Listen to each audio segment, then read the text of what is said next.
अस्सलाम वालेकुम, मैं हूं रेहान तारिक और आप देख रहे हैं दस्तक।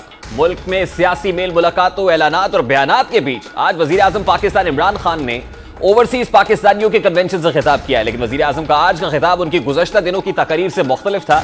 आज वजीर आजम ने ऑपोजिशन रहनुमाओं को बराह रास्त मुखातिब करने की बजाय उनके इत्तेहाद को गैर रिवायती करार दिया है। वजीर आजम ने अपनी तकरीर में मुसल्लह अफवाज की तारीफ की, जुल्फ़िकार अली भुट्टो को खुददार लीडर करार दिया, जबकि अमरीका, बरतानिया और भारत से इख्तलाफ की बजाय उनकी पॉलिसीज पर तनकीद की है। वजीर आजम ने आज के खिताब में अपनी हुकूमत की कारकर्दगी पर लिए। आज वजीर आजम इमरान खान साहब का जो लहजा है, उनकी तकरीर है, वो कैसे बदली थी, जरा उसकी एक झलक आपके साथ रखता हूं। अमेरिकन हूँ, ना एंटी तानिया हूँ, ना एंटी इंडिया भी नहीं हूँ मैं। वो तो कोई जाहिल आदमी हो जो एक पूरे मुल्क के खिलाफ हो जाए, उससे तो बेवकूफ आदमी नहीं हो सकता, क्योंकि हर किस्म के लोग बसते हैं मुल्क के अंदर। आप एक मुल्क के एंटी कैसे हो सकते हैं? आप उनकी पॉलिसीज के एंटी हो सकते हैं। आज अगर पाकिस्तान की फौज माशाअल्लाह एक दुनिया में मुसलमान दुनिया की सबसे ताकत तरीन फौज ना होती तो मुल्क के 3 टुकड़े हो चुके होते। मुझे कई इख्तलाफात है जुल्फ़िकार अली भुट्टो से, कई चीज़ें उन्होंने बड़ी गलत की, लेकिन मैं आज ये कहता हूं कि वो एक खुददार लीडर था। कोई बाहर का लीडर कहे कि आर्मी चीफ आपका दहशतगर्द है और इमरान खान बहुत अच्छा है, मैं अपनी तौहीन समझूंगा। वज़ीर आज़म का बदला अंदाज यकीनन मौजूदा सियासी सूरत हाल में खुशगवार पेशरफ्त है। सवाल यह है कि वज़ीर आज़म का ये अंदाज बदला सा कैसे है। एक ऐसे वक्त में जब इस्लामाबाद में तसादुम का खदशा है, वज़ीर आज़म का बयान सियासी माहौल को कैसे बेहतर बना सकता है। वज़ीर आज़म पाकिस्तान का लहजा तो बदला सा है, मगर हुकूमती वज़रा के जलती पर तेल का काम कर रहा है।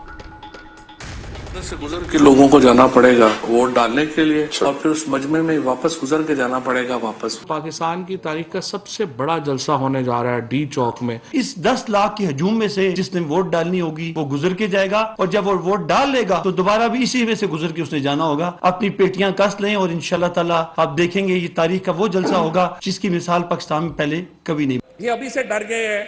हमने उस दिन कह दिया कि इंशाल्लाह ताला डी चौक में 10 लाख आदमी होगा। अगर नो कॉन्फिडेंस की नौबत आई तो मैंने कहा कि हम देखेंगे कि किस माई के लाल में इतना कलेजा है कि 10 लाख आदमियों में से गुजर के जाए, इमरान खान के खिलाफ वोट डाले और फिर वापस भी होके जाए। खुदकशी राम है मेरा तो खुद बम्बार कोश बनने को जी चाहता है कि जहां ये सारे मुल्क के दुश्मन, दीन के दुश्मन बैठे हो तो मैं खुद बम्बार का धमाका करके इन सारों को नेस्तो नाबूद करूं। मेरी तो ये सोच है। इस सियासी माहौल और इन सियासी बयानात में आज ही के रोज मुस्लिम लीग काफ के सरबराह और साबिक वजीर आजम चौधरी शुजात हुसैन ने हुकूमत और अपोजिशन से जलसे मनसूख करने की अपील करते हुए कहा है कि हुकूमत भी अपोजिशन के मुकाबले में जलसे करने लग गई है। ये हुकूमत का काम नहीं है। चौधरी शुजात हुसैन का कहना था कि अवाम हुकूमत और अपोजिशन के जलसों और नंबरों की सियासत से सख्त परेशान है। ऑपोजिशन तो जलसों की सियासत करती ही है, हुकूमत भी ऑपोजिशन के मुकाबले में जलसे करने लग गई है। ये हुकूमत का काम नहीं है। उन्होंने अपील की है कि जिन जलसों का ऐलान किया गया है मुल्क की मफाद में, उनको फौरन मनसूख किया जाए। पाकिस्तान के मौजूदा माशी और सियासी हालात इस खतरनाक महाजाराई के मुतहम्मिल नहीं हो सकते हैं। सियासी मुकाबला मुल्क में सियासी अफरा तफरी और बहरान पैदा कर सकता है, जिसका फायदा पाकिस्तान के अंदरूनी और बैरूनी दुश्मनों को हो सकता है। चौधरी शुजात हुसैन का कहना था कि फरीकैन अपने अपने कारकुनान को इश्ताल अंगेज सियासत का रास्ता मत दिखाएं। आइन और जमहूरियत की पासदारी के लिए हार जीत को अना का मसला बनाए बगैर जमहूरी तरीके के मुताबिक वोटिंग में हिस्सा लें। उनका कहना था कि मुस्लिम लीग काफ ने हमेशा मुल्की मफाद की सियासत की है। हमें छोटी पार्टी कहने वाले भूल गए हैं कि हमने मुल्क और जमहूरियत की खातिर बड़े बड़े फैसले किए हैं। दूसरों की मुखालफत मोल लेने के बावजूद हमने हमेशा तदबीर और सुलहजुई को तरजीह दी है। सिर्फ चौधरी शुजात हुसैन ही नहीं, बल्कि हुकूमत के अहम वज़ीर दाखिला शेख रशीद अहमद भी हुकूमत और अपोजिशन दोनों को तसादुम से गुरेज करने का मशवरा दे रहा है।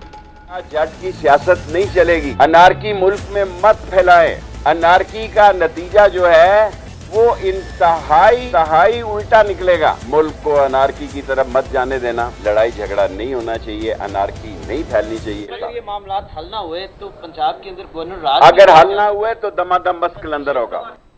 तहरीक अदम एतमाद के बाद से शुरू होने वाला बयानबाजी, जलसों और जवाबी जलसों का सिलसिला मुल्क को सियासी तसादुम की जानिब धकेल रहा है। इस वक्त सियासी क़यादत के तदब्बर का इम्तहान है। मुदब्बर सियासी क़यादत को एक दूसरे के खिलाफ बयानबाजी की बजाय ऐवान को फौकियत देना चाहिए। जलसों का जवाब जलसों, धमकियों का जवाब धमकियों और ऐवान के बाद मैदान में भी दंगल से जाने की बजाय जमहूरी राय करना चाहिए। रास्ता कैसे बेहतर हो सकता है और हुकूमत इस मामले पर खासतौर पर क्या सोच रही है, बात करेंगे। इस वक्त पाकिस्तान तहरीक इंसाफ की रहनुमा आलिया हमजा साहिबा ने हमें ज्वाइन किया है। अस्सलाम वालेकुम आलिया हमजा साहिबा, बहुत बहुत शुक्रिया आपके वक्त के लिए। मुझे मुल्क की पॉलिटिकल सिचुएशन के ऊपर आपसे बात करनी है, हुकूमत क्या सोच रही है इस पर भी बात करेंगे, लेकिन सबसे पहले क्योंकि पाकिस्तान तहरीक इंसाफ का बड़ा एम्फेसिस होता है फेक न्यूज़ पर, और आपका बड़ा एम्फेसिस फेक न्यूज़ के खिलाफ है कि फेक न्यूज़ नहीं होनी चाहिए। शीरी मज़ारी साहिबा ने एक ट्वीट की और ट्वीट करके डिलीट करनी पड़ी। अब क्या हुआ, ये फेक न्यूज़ थी? बिस्मिल्लाहिर्रहमानिर्रहीम। मेरा तो ये ख्याल है कि शीरी मज़ारी की बात पर आपको शीरी मज़ारी साहिबा को बुलाना चाहिए था। मैं उस पर उनके बारे में तो कोई भी जवाब नहीं दे सकती। आप मुझसे पीटीआई की परफॉर्मेंस पर बात करें, आप मुझसे मुल्की हालात के ऊपर बात करें, पर्टिकुलर मेंबर की बात करेंगे, सिर्फ एक सेकेंड, आप अगर एक पर्टिकुलर मेंबर की बात करेंगे तो आइडियली आपको उनको बुलाकर देखिए आलिया हफ्जा साहिबा, शी इज नॉट पॉलिटिकल भी किया। ये सिर्फ मेंबर नहीं है बल्कि वफाकी वजीर है, वफाकी वजीर है, उनकी तरफ से एक ट्वीट की गई और जो ट्वीट की गई वो मोर और लेस पाकिस्तान तहरीक इंसाफ में सभी का एक ही बयानिया है, एक ही स्टांस है। देखिए मेरा सवाल ले लेना, एक ही स्टांस सबका है कि ये जो ऑपोजिशन इस वक्त कर रही है इसके पीछे बैरूनी साजिश है और ये शातराना खेल खेल रही है। वही ट्वीट जो शीरी मज़ारी साहिबा कर रही थी, अब वही मोर और लेस जब सबका सिमिलर स्टांस होगा तो सवाल तो बनता है। पर नहीं, एक सेकेंड, आप मुझे सिर्फ एक बात बताएं कि अभी हम जो बात कर रहे हैं उसका क्या रिलेशन है शीरी मज़ारी साहिबा से? She is the most competent and the most capable women parliamentarian in our cabinet, और उनकी उन्होंने जितना ह्यूमन राइट्स पे काम किया और टॉप परफॉर्मिंग मेरा सवाल जिस तरह की वो बात बड़ा सादा सा है कि वो ट्वीट करके उन्हें क्यों डिलीट करनी पड़ी। मेरा नहीं ख्याल कि इतनी पूरी पॉलिटिकल लॉट के अंदर किसी और की है।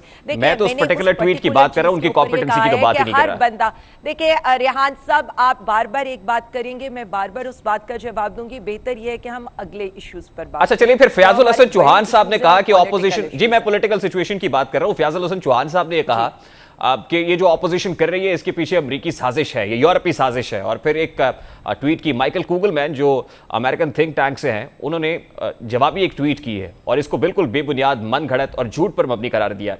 Is it a fake news then? देखिए जी, फेक न्यूज क्या है वो तो मैं बता देती हूँ। फेक न्यूज ये नहीं, मेरा सवाल देखिए, 48 घंटे और 24 घंटे दिए जाते हैं। मेरा सवाल बड़ा सादा है, डिक्टेट नहीं करेंगे। नहीं, मेरे सवाल का I want you to respond to my question. देखिए रेहान साहब, आप अपनी बात मेरे मुंह में नहीं डाल सकते। आपने एक सवाल किया, मेरे सवाल का जवाब दे दे। आपको जवाब दे रही हूँ कि फेक न्यूज क्या है और यूरोपियन यूनियन और अमेरिका कैसे इसके पीछे और ये कैसे गैर मुल्की फंडिंग है। सबसे पहले तो मैं कुछ चीजों के ऊपर बात करना चाहती हूँ। बात आपने जिससे शुरू की थी, आपने कहा अवामी जलसों की बात हो रही है, तो अवामी जलसों पर मैं इतना बता दूं कि हमने चैलेंज नहीं, मैं उस जलसों, मैं अवामी जलसों पे आता हूं आलिया हमजा साहिबा, मैं उस पे आता हूं, पर आ रही हूं, मैं उस पे बिल्कुल आऊंगा, लेकिन ये जो दो अहम पाकिस्तान तहरीक इंसाफ के ज़ोमा है। 3 सवाल किए, मैं तीनों सवालों का जवाब दे रही हूं। रेहान साहब एक सेकंड, मैं तीनों सवालों का जवाब दे रही हूं। आपने जो इंट्रोडक्शन में कहा था वहां से लेकर आखिर तक, जी हमने जलसे किए, उन्हीं इलाकों में जाएं, उतनी ही गैदरिंग लेकर आए, मैदान भी सामने करें, मुकाबला करना है ना तो करें, लोगों को लेकर आए। ये तो हमें कल तक ये कहते थे हमें तो हेलमेट पहनकर जाना चाहिए, ये तो हमें ये कहते थे हमें ये मेरे सवाल का जवाब नहीं मांगेंगे। अब हमें ही अवामी जलसे से बचाने के लिए वही ऑपोजिशन इस्लामाबाद हाई कोर्ट का सहारा ले रही है। दूसरी बात आ जाए, आज तक हम इनको ये कहते रहे कि जी फ्लोर क्रॉसिंग। अच्छा मेरा ख्याल है आलिया साहब, आप पॉलिटिकल सिचुएशन के ऊपर बात करने में ज्यादा कंफर्टेबल है। नहीं, चलिए मैं फिर अपना सवाल, फिर मुझे सवाल करने, जो इंट्रोडक्शन फिर मुझे पॉलिटिकल क्वेश्चन करने देना। ये मेरा क्योंकि सवाल नहीं था, असल में मेरा ये सवाल नहीं था, मुझे सवाल करने दीजिए। फिर मैं सवाल आपसे पॉलिटिकल कर लेता हूं। मेरा ख्याल आपकी यहां पर ज्यादा पॉलिटिकल कुछ और देते हैं, सवाल कुछ और देते हैं। अब मुझे अगर मैं बैरूनी फंडिंग पर आना चाहती हूं, मैं ये आपको बताना चाहती हूँ कि बैरूनी फंडिंग है मेरे सवाल का जवाब दीजिए ना। ये ऑपोजिशन क्या कर रही है, प्राइम मिनिस्टर इमरान खान साहब ने क्या किया, तो मुझे सिर्फ अनइंटरप्टेड 2 मिनट देते। इन्होंने सवाल तो करने दीजिए ना। हम अगर अपने पॉलिटिकल सिचुएशन पे तो मुझे आना है, मुझे आपसे क्वेश्चन करना है, मुझे सवाल करने दीजिए। देखिए मैंने पहले 2 सवाल किए फेक न्यूज से मुताल्लिक, उसको आप रिस्पॉन्ड नहीं कर सकी। चलिए मैं पॉलिटिकल सिचुएशन चौधरी शुजात हुसैन साहब के ऊपर मैं तो आ रही हूँ फंडिंग के ऊपर। अब सवाल ले लें। आपने कहा किस तरह से फंडिंग है, मैं आ रही हूँ। सवाल ले, मैं फेक न्यूज की बात कर रहा था, उसका मुझे जवाब नहीं मिला। मेरा सवाल बड़ा सादा सा है। चौधरी शुजात हुसैन साहब ने एक ट्वीट की और कहा है कि अगर हुकूमत भी ऑपोजिशन के मुकाबले में जलसे करने लगेगी तो एक मुनासिब बात नहीं है। क्या चौधरी शुजात हुसैन साहब के इस मशवरे पर अमल करेंगे आप? देखें जी, चौधरी शुजात हुसैन बहुत बड़ा नाम है सियासत का, बहुत अच्छे, बहुत वज़ादार फैमिली है, हमारे इत्तेहादी हैं, बड़ी रिस्पेक्ट है उनके लिए। हर पार्टी का अपना स्टैंड होता है इस मसले पे। हमारी पार्टी का ये स्टैंड है कि हमें अवाम में जाना चाहिए, अवाम को फैसला करने देना चाहिए कि कौन किसके लिए अवाम को निकलना है? उन अनासिर के लिए जो दुश्मन मुल्क के अनासिर हैं, उन अनासिर के लिए जो आजाद खारजा पॉलिसी के खिलाफ है, उन अनासिर के लिए जो सिर्फ अपने केसेस बचाना चाहते हैं, उन अनासिर के लिए जो सिर्फ अपनी करप्शन बचाने के लिए निकले। तो अब पाकिस्तानी अवाम को भी ये फैसला करना है कि उस दिन उन्होंने निकलना है 27 मार्च को इज्जत के लिए, हमीयत के लिए, यानी चौधरी शुजात हुसैन साहब का ये मशवरा काबिल अमल नहीं है, आप ये कह रहे हैं? साथ देने के लिए देखिए जी, मैंने बिल्कुल ऐसे नहीं कहा है, मैंने कहा उनकी पार्टी का अपना स्टैंड है, हम बड़ी इज्जत करते हैं उनके, हमारे इत्तेहादी हैं, बहुत काबिल एहतराम है, लेकिन हर पार्टी का अपना डिसीजन है। जो प्राइम मिनिस्टर इमरान खान साहब डिसीजन करेंगे हम उसको मानने के लिए बाउंड। ठीक है, मतलब एज फार एज दिस मशवरा इज कंसर्न, चौधरी शुजात साहब का ये मशवरा at this point in time Pakistan Tehreek Insaf को कबूल नहीं, आप ये कह रहे हैं? करते रहे, हम सिर्फ इतना कह रहे हैं कि हम इससे पहले भी जलसे करते रहे हैं। मेलसी का जलसा देख लें, दीर का जलसा देख लें, उससे पहले हाफजाबाद का जलसा देख लें। पाकिस्तान तहरीक इंसाफ तो जो लोग कहते थे हमारी मकबूलियत कम हो गई है, हम तो उन्हें बता रहे हैं कि अवाम ने हर चीज के बावजूद इन चोरों लुटेरों को मुस्तरद कर दिया है। अवाम का फैसला कल भी प्राइम मिनिस्टर इमरान खान साहब थे, अवाम का फैसला आज भी प्राइम मिनिस्टर इमरान खान साहब है। मैं जो उस वक्त दो बातें करना चाहती थी जो बहुत ज्यादा इंपॉर्टेंट थी। पहली बात उनमें से, एक सेकंड में सब, पहली बात उनमें से ये थी कि रोज टेलीविजन पर आकर यहां पर हमें कहा जाता रहा कि 63A की इंटरप्रिटेशन हम गलत कर रहे हैं। 63A के लिहाज से अगर हम अपने अरकान को ये कह रहे हैं कि आप बाउंड हैं पार्टी डिसीजन के मुताबिक अपने MNAs को वोट डलवाने के, तो आज आपने उन्हीं पार्टीज की अपने लोगों को इंस्ट्रक्शंस नहीं देखी, वो भी रिटन इंस्ट्रक्शंस। एक तरफ ये चाहते हैं कि दूसरी पार्टी के MNAs की खरीदो नहीं, अब इस पे अब आपने क्योंकि 63A की बात की है तो ज़िम्नी सवाल ले लें। आ गया है ये आर्टिकल 63A की जो तशरीह आप कर रहे हैं आलिया हमजा साहिबा, 63A की जो तशरीह आप कर रहे हैं उसमें देखिए मेरा सवाल ले लीजिए ना, एब्स्टेनमेंट की बात करनी है ना। देखिए मेरा सवाल अगर ले लेंगे मैंने तो एक तशरीह करनी है, then I'll give you time to respond। Ali Hamza साहिबा, 63A आर्टिकल की बात आप कर रही हैं, कॉन्स्टिट्यूशन ऑफ पाकिस्तान के अंदर बड़ा क्लियरली लिखा हुआ है 63A के अंदर ऐसा नहीं, ममानियत नहीं है कि आप लोगों को पार्लियामान में आने से रोकें या असेंबली इजलास में शिरकत से रोकें। ये उनका इस्तेहकाक है, वो इजलास में जाए, हाँ वोट कास्ट करें और अगेंस्ट योर पार्टी डिसिप्लिन अगर वो vote against the prime minister होता है तो ऑब्वियसली आपके पास ये इस्तेहकाक है कि आप उसके अगेंस्ट 63A के तहत कार्रवाई कर सकते हैं। ये कहां लिखा हुआ है कि आप किसी भी पार्लियामेंटेरियन को इजलास में शिरकत से रोकेंगे?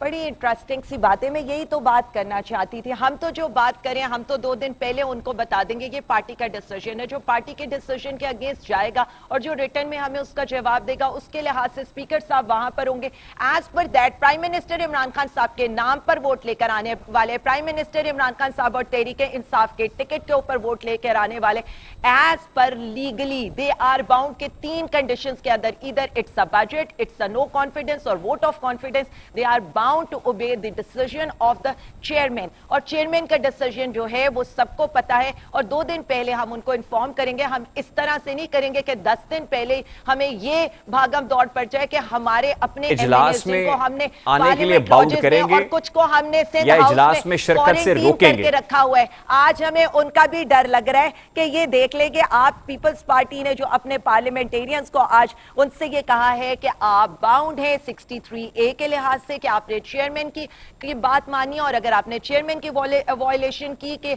ऑर्डर्स की तो यू विल बी डिस्क्वालिफाइड। ये हम तो नहीं कह रहे, हमने तो अभी इसमें तो कोई गलत बात नहीं है मेरा ख्याल है। आप इसमें जरा रहनुमाई फरमाइएगा। जी बिल्कुल, ये जो इंस्ट्रक्शंस हैं ये कैसे अनकॉन्स्टिट्यूशनल है? ठीक है, एक सेकंड, उनके लिए सारे मॉडल्स ठीक है, वो खरीदो फरोख्त करें। नहीं, आर्टिकल 63A के तहत अगर पाकिस्तान पीपल्स पार्टी का चेयरमैन ये कह रहा है कि आपने अगेंस्ट पार्टी डिसीजन वोट नहीं करना, तो इज इट अनकॉन्स्टिट्यूशनल? पार्लियामेंट के अंदर तो हमने भी तो एग्जैक्टली जब हम ये बात करते हैं तो दैट इज कॉन्स्टिट्यूशन। आप तो लोगों को इजलास में शिरकत से ही रोक रहे हैं, मॉरली स्टैंड करते हैं। ये 342 लोग, these are the role model of this whole Pakistan. भाई आप तो लोगों को इजलास में शिरकत से ही रोक रहे हैं अपने इलाके से। देखिए जी, हम तो उनको ये कह रहे हैं, ये नोटिस है, ये 63A कहता है आप बाउंड है। अगर वो करेंगे, दे आर वायलेटेड, उनका वोट भी वायलेट तब करेंगे जब वो वोट देंगे, जो भी करेंगे वो वायलेट तब नहीं करेंगे जब वो असेंबली इजलास में शिरकत करेंगे। मॉरली स्टैंड करते हैं, हम कहीं मॉरली स्टैंड करते हैं, हमने कहीं पर्पस पढ़ा है कि 63A का क्या आपने कॉन्स्टिट्यूशन पढ़ा है आलिया हमजा साहिबा? दोनों पार्टीज असेंबली के अंदर जी बिल्कुल पढ़ा है, और पूरी ये 63A के पूरी चारों क्लॉजेस पड़ी हैं। क्या इंटरप्रिटेशन है उसके बाद इसकी इंटरप्रिटेशन जो इंटरप्रिटेशन आप कर रहे हैं उस पर भी हम बात कर कल रहे हैं। स्पीकर कौमी असेंबली असद कैसर साहब ने सिर्फ एक सेकंड अपनी लीगल टीम से मुशावरत की है, उनसे पूछा है, उन्होंने इस पे क्लियर किया उनको कि ऐसी कोई इस पे बंदिश। हौसला कर लिया करें, देखिए मेरी बात सुने, हौसला कर लें। हम यही तो कहते हैं, जमहूरियत का राग तो हम बहुत अलापते हैं, लेकिन जब हमारे मेंबर्स फ्लोर क्रॉसिंग करना चाहते हैं तो हम बहुत खुश होते हैं, इसलिए कि बुग़्ज़े इमरान भाई फ्लोर क्रॉसिंग करें, वो बिल्कुल उनको पेनलाइज करें। बुग़्ज़े इमरान में लोटाक्रेसी करना भी जायज है। अच्छा चलिए मुझे ये बताएं, में यहाँ पर सिंध हाउस में हमारे मेंबरान को क्वारंटीन करना भी जायज है, बुग़्ज़े इमरान में हमारे मेंबरान के ज़मीर की बोली लगाना भी जायज है। तो मैं एक बात बता दूं, मीडिया ने जो 48 घंटे, 24 घंटे, 15 घंटे, 72 घंटे सुनते अब हम यही सुन रहे हैं कि अब गेम पीटीआई के हाथ में आ गई। तो इंशाअल्लाह ताला हम पहले दिन से कह रहे हैं कि प्राइम मिनिस्टर इमरान खान साहब पर और पाकिस्तान तहरीक इंसाफ पर ऑपोजिशन ने बहुत बड़ी हमायत नहीं की है। This is blessing in disguise, और इंशाअल्लाह ताला प्राइम मिनिस्टर साहब ने कहा है ये भी हम जीतेंगे, और 2023 और पाकिस्तान का फिक्र करें, वो भी कॉमनर सादा पाकिस्तानी ये चाहता है कि गेम उसके हाथ में आ जाए, पाकिस्तान के हाथ में आ जाए। It's not a matter of politics, it's a matter of the country, it's a matter of countryman. बड़ा इंपॉर्टेंट सवाल है। आज फवाद चौधरी साहब ने कहा, मैं देखते हैं जी कौन माई का लाल उस 10 लाख के मजमे से गुजर के असेंबली में पहुंचता है और फिर वहां से निकल के उस 10 लाख के मजमे में से वापस आता है। क्या थ्रेटन कर रहे हैं आप अपने पार्लियामेंटेरियंस को? सबसे पहले तो रेहान साहब, मुझे बड़ी खुशी हुई, आपने बड़ी खूबसूरत बात की कि बॉल होनी चाहिए पाकिस्तानी अवाम के हाथ में। तो हम क्या कर रहे हैं? हम भी तो यही कर रहे हैं, हम भी तो कह रहे हैं कि आए पाकिस्तानी अवाम फैसला करे कि किधर जाना है। तो उधर जाना है कि जहां पर अमेरिकन की गुलामी करनी है सारी उम्र, डू मोर करना है, या एक दफा कहना है no more and absolutely not, या जवाब देना है यूरोपियन यूनियन को कि हम तुम्हारे गुलाम तो ये फैसला तो इलेक्शंस में पाकिस्तानी अवाम करेगी ना। यहाँ पर इंडिया को बात सिर्फ इतनी है कि हमें आज क्या फैसला करना है। हमें पाकिस्तान के लिए खड़ा होना है, हमें अपनी आजादी, खुद मुख्तारी, इज्जत के लिए खड़ा होने, या हमें देखें वो तो ऑपोजिशन तो गुलामी करेगी। ये जो फवाद चौधरी साहब ने आज ऑपोजिशन गुलामी करेगी, थ्रेट किया है बाहर, सरे महल बाहर, 7 बड़े आजमों इसकी में जरूरत क्यों पेश आ रही है? देखिए मेरी एक बात, when you have a room to sell smoothly, तो फिर ये थ्रेट करने की जो है वो नौबत क्यों आ रही है? देखें जी, बात इतनी सी है कि यही अवाम इनको लेकर आई है इन असेंबलियों में। इसी अवाम ने मुझे अपना नुमाइंदा बनाकर भेजा है इस असेंबली में।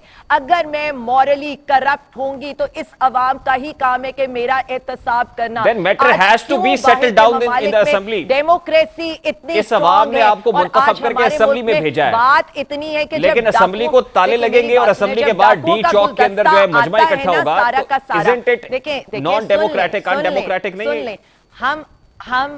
हम यही तो बताने, प्राइम मिनिस्टर इमरान खान साहब यही तो अवाम को सिखा रहे हैं, यही तो अवाम की तरबियत करें कि गलत को गलत कहना सीखो, चोरों को चोर कहना सीखो। ये जो डाकुओं का गुलदस्ता है ना, इसको तो एक दफा ये जरूर पता चल जाना चाहिए कि पाकिस्तानी कौम जाग गई है।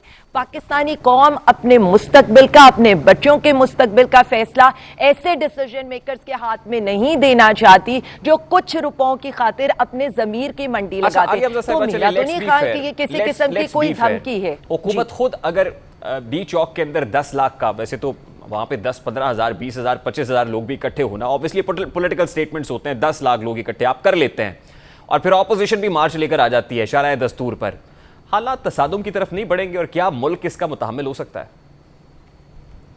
सबसे पहले मैं आपको बता दूं, सबसे बड़ी इंटरेस्टिंग सी चीज़ आपको बता दूं, पीडीएम ने कितने जलसे जुलूस किए आपको पता है? कौन कौन सा? गुजरांवाला ले लें, लाहौर ले लें, कराची ले लें, कोयटा में ले लें, यहाँ पर पेशावर में ले लें, इलेक्शन कमीशन के बाहर ले लें, शाहराह दस्तूर पर ले लें, कितने जलसे किए इन्होंने। आज तक हमने ये कहा ये जलसा करें, इनके साथ हम जलसा करेंगे, उसके अलावा आप नहीं, पहले आप जलसा कर रहे हैं, मौलाना अपना तो इसके साथ एक सेकंड बाद में ऑपोजिशन ने अनाउंस किया कि हम भी करेंगे।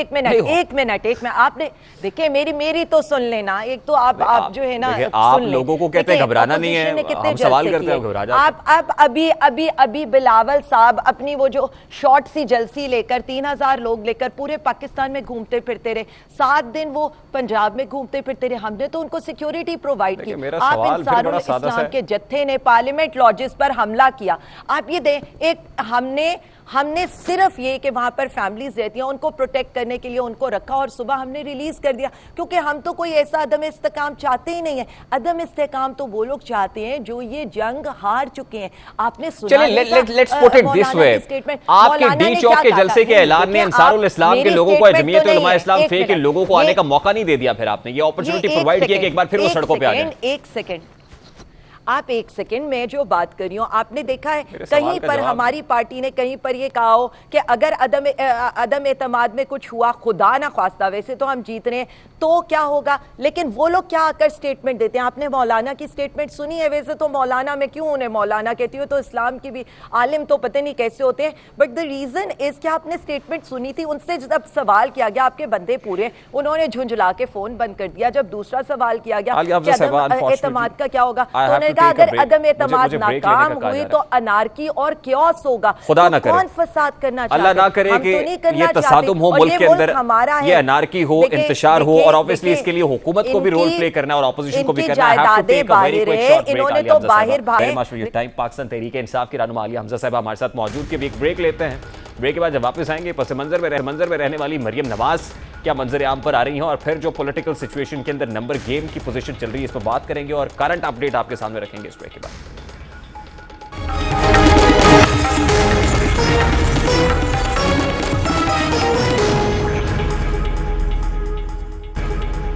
Welcome back after the break viewers. अभी कोर कमांडर्स कॉन्फ्रेंस हुई और कोर कमांडर्स कॉन्फ्रेंस के अंदर जो डिस्कस हुई हैं चीज़ें, ऑब्वियसली अमन अमान के हवाले से सिक्योरिटी इशूज़ हैं। कोर कमांडर कॉन्फ्रेंस के शुरका को अहम आलमी इलाकाई अमूर, दाखिली सलामती सूरत हाल पर ब्रीफिंग दी गई है और ISPR के मुताबिक मगरबी सरहद जो उस पर इंतजामात है उसकी पेशरफ पर भी तफसीली ब्रीफिंग जो है वो इस ब्रीफिंग का हिस्सा थी। आर्मी चीफ ने हिदायत की है कि OIC और 23 मार्च की परेड के नफाज के लिए सिक्योरिटी के जामे इकदाम को यकीनी बनाया जाए।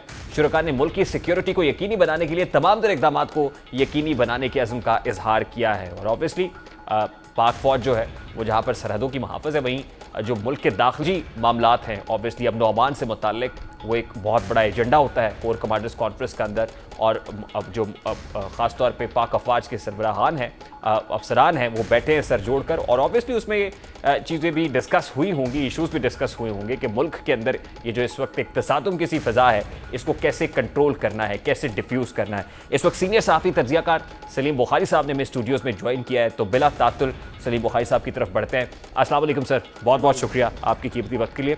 सर सबसे पहले तो बड़ा सादा सा सवाल है, और वो ये है कि इस वक्त जब इमरान खान साहब ने 10 लाख लोग इकट्ठे करने का फैसला किया, उधर से मौलाना फजलुर रहमान साहब ने कहा कि हम ईंट का जवाब ईंट और पत्थर का जवाब पत्थर से देंगे। Is it the right approach? क्या इससे मुल्क तसादुम की तरफ नहीं बढ़ेगा और जो सिक्योरिटी के इशूज़ हैं मजीद गहरे नहीं हो जाएंगे, खासतौर पर eight this point in time जब OIC वज़राए ख़ारजा इजलास, फिर 23 मार्च की परेड और ये सब चीज़ें आ रही? देखिए, गुजारिश ये है कि एक तो आप इमरान खान साहब की कही हुई हर बात को बहुत ज़्यादा सीरियसली ले लेते हैं। 10 लाख का उन्होंने लफ्ज़ सुना है सिर्फ उन्होंने सियासत में कभी 10 लाख इकट्ठे लोग देखे नहीं हैं, ना 10 लाख इकट्ठे हमारी तारीख में कभी हुए हैं। तो ये जो दरफुंतरियाँ छोड़ी और इस्लामाबाद की कुल आबादी भी तकरीबन 18-19 लाख ही अब हुई है, वो भी जाके, वरना तो बहुत छोटा शहर था। एनीवे, ये पहली दफ़ा हुआ है रेहान कि मैंने अपने पूरे कैरियर में जो 50 बरस से ऊपर है ये सुना हो कि हुकूमत के रहनुमा जो हैं वो धमकी दे रहे हों अपने अरकान असम्बली को, जिन्होंने अपना कॉन्स्टिट्यूशन राइट इस्तेमाल करने के लिए पार्लियामेंट के अंदर जाना है, और साफ ये कहा जा रहा है गुजरोगे तो वहीं से जी, वोट दे के आओगे फिर भी वहीं से गुजरोगे। मैंने ये इस किस्म की अहमकाना बात, इस किस्म की अनगार्डेड बात आज तक नहीं सुनी। ये बिल्कुल इसका लॉजिकल नतीजा था कि अपोजिशन की तरफ से भी फिरा था कि ओके देख लेते हैं हम आपको, और वही हुआ। इस वक्त जो है दोनों कन्फ्रंटल पोजीशन लिए हुए हैं, लेकिन ये दरफुंतरी छोड़ी गई चूँकि हुकूमत के एक ज़िम्मेदार वज़ीर की तरफ से है, इसलिए इसकी मैं ज़ाती कैपेसिटी में बहुत मजम्मत करता हूँ, क्योंकि ये सियासत को एक ऐसी तरफ ले जाने की कोशिश है जिसका फिर कोई एंड नहीं है।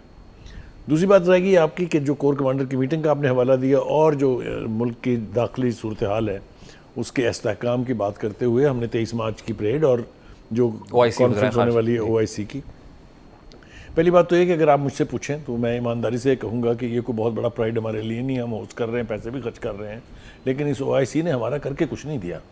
15 साल बाद ये कॉन्फ्रेंस क्या हो रही है? छोड़े 15 साल के बाद उससे क्या होता है, 15 साल में उन्होंने क्या किया हमारा। ये मैं आपको बताऊं कि ये वही OIC है जिसने सरबराही कॉन्फ्रेंस में हिंदुस्तान की वजीर खारजा सुषमा स्वराज को लाके बिठा दिया था। इंटरनेशनल फोरम तो है बुखारी साहब, how can we deny this? Correct.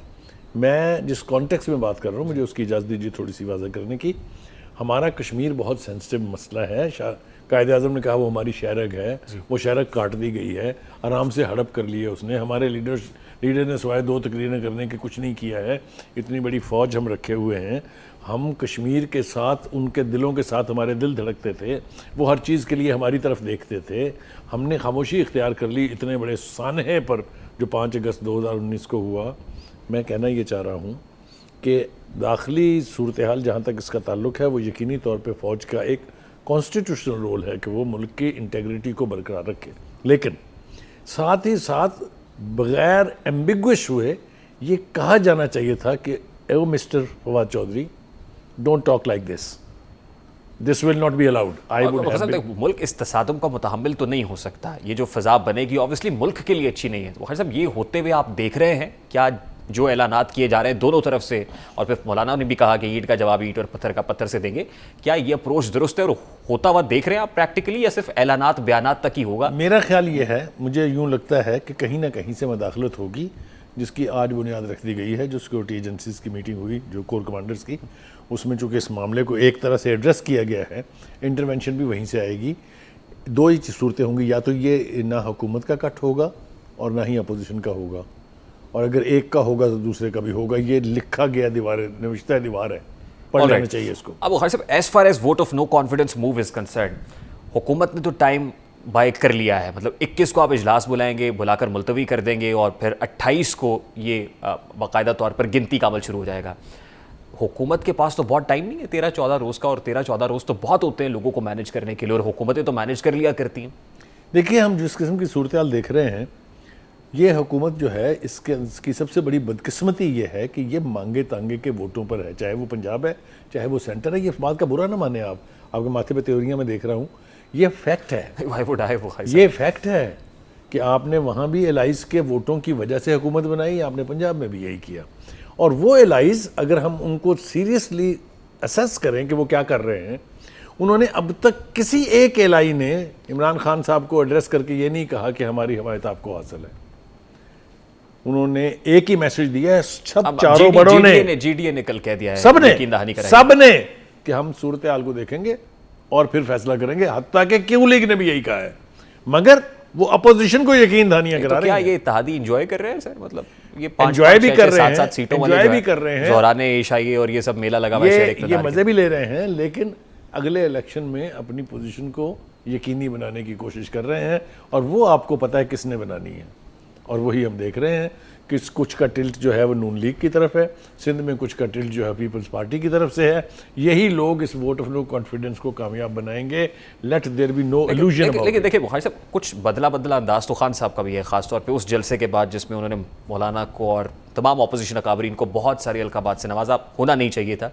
उसके बाद से उनका टेम्पो टोन काफ़ी चेंज्ड है। वो इत्तेहादियों से मुलाकातें खुद बजाते खुद पर्सनल कैपेसिटी के अंदर करने के कर भी रहे हैं, इंडिविजुअल से मुलाकातें कर रहे हैं। तो इसके बाद आप नहीं समझते कि ये 13 रोज़ है, अभी तो मामला शुरू हुआ है, ये कि पार्टी शुरू हुई है, तो 13 रोज़ के अंदर अंदर बहुत मार्जिन है इमरान खान साहब के पास कि इस सारे पॉलिटिकल सिनेरियो को डिफ्यूज कर दे। ये बिल्कुल ठीक है, ये हो सकता है, लेकिन जिसको बुनियाद बना के ये वोट ऑफ नो कॉन्फिडेंस आई है, वो है महंगाई, वो है बेरोजगारी, वो है बैड गवर्नेंस।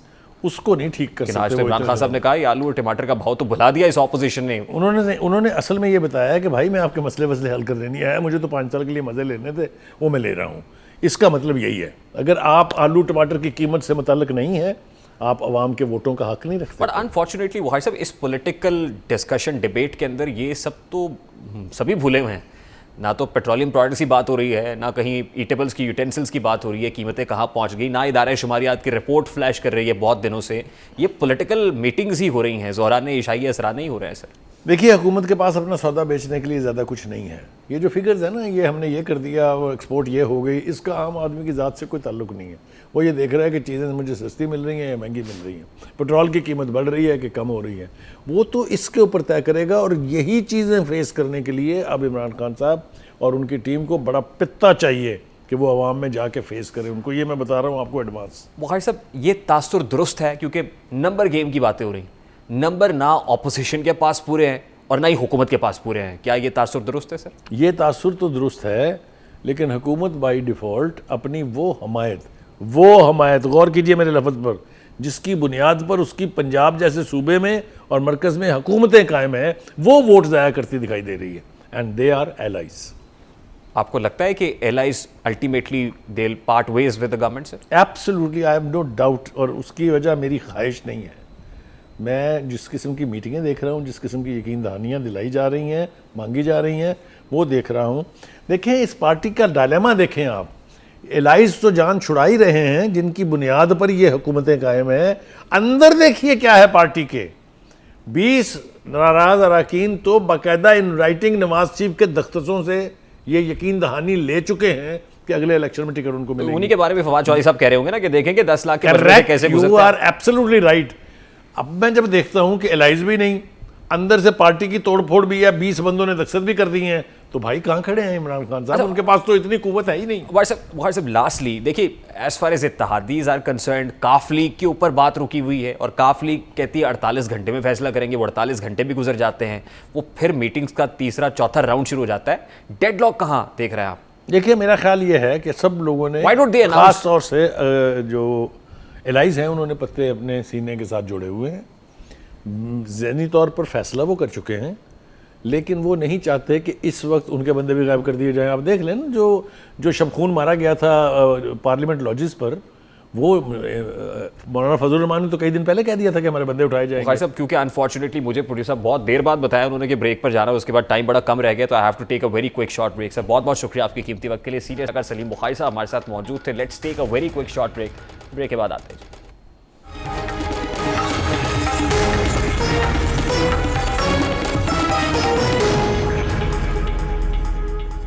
Welcome back. आज़ादी इजहार के दौर में जब कोई भी खबर, कोई भी वाक़या और इत्तला पल भर में एक जगह से दूसरी जगह पहुंच जाती है, पाकिस्तान तहरीक इंसाफ सहाफ़ियों, मीडिया इदारों और आवाम की ज़बानों पर ताले लगाने के लिए हर रोज़ एक नया हथकंडा इस्तेमाल करती है।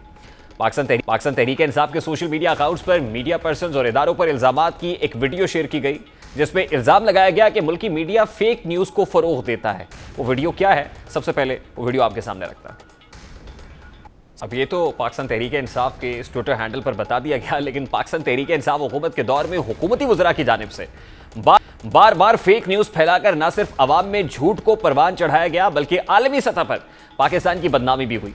एन उस वक्त जब वज़ीर आज़म के खिलाफ तहरीक अदम एतमाद पेश हो रही थी, वज़ीर आज़म यूट्यूबर से मुलाकात कर रहे थे। बाद अगले एक हफ्ते के दौरान इन्हीं यूट्यूबर्स ने अदम एतमाद की तहरीक को आलमी साजिश करार दिया, जबकि हुकूमती वज़रा की जानिब से भी 12 अपोजिशन जमातों पर मुख्तलिफ ममालिक के इदारों से पैसे लेने के इल्ज़ामात आयद किए गए। मामला यहाँ तक ही महदूद नहीं है, बल्कि 2 हुकूमती वज़रा की जानिब से ट्वीट्स के जरिए दावा किया गया कि अपोजिशन वज़ीर आज़म इमरान खान के खिलाफ बैरूनी ताकतों के साथ मिलकर शातिराना खेल खेल रही है। शीरी मज़ारी ने अपने ट्विटर अकाउंट से एक लेटर ट्वीट किया, जो उनके मुताबिक साबिक वज़ीर आज़म बेनज़ीर भुट्टो ने सेनेटर पीटर गोल्ब्राइट को 24 सितंबर 1990 को लिखा था।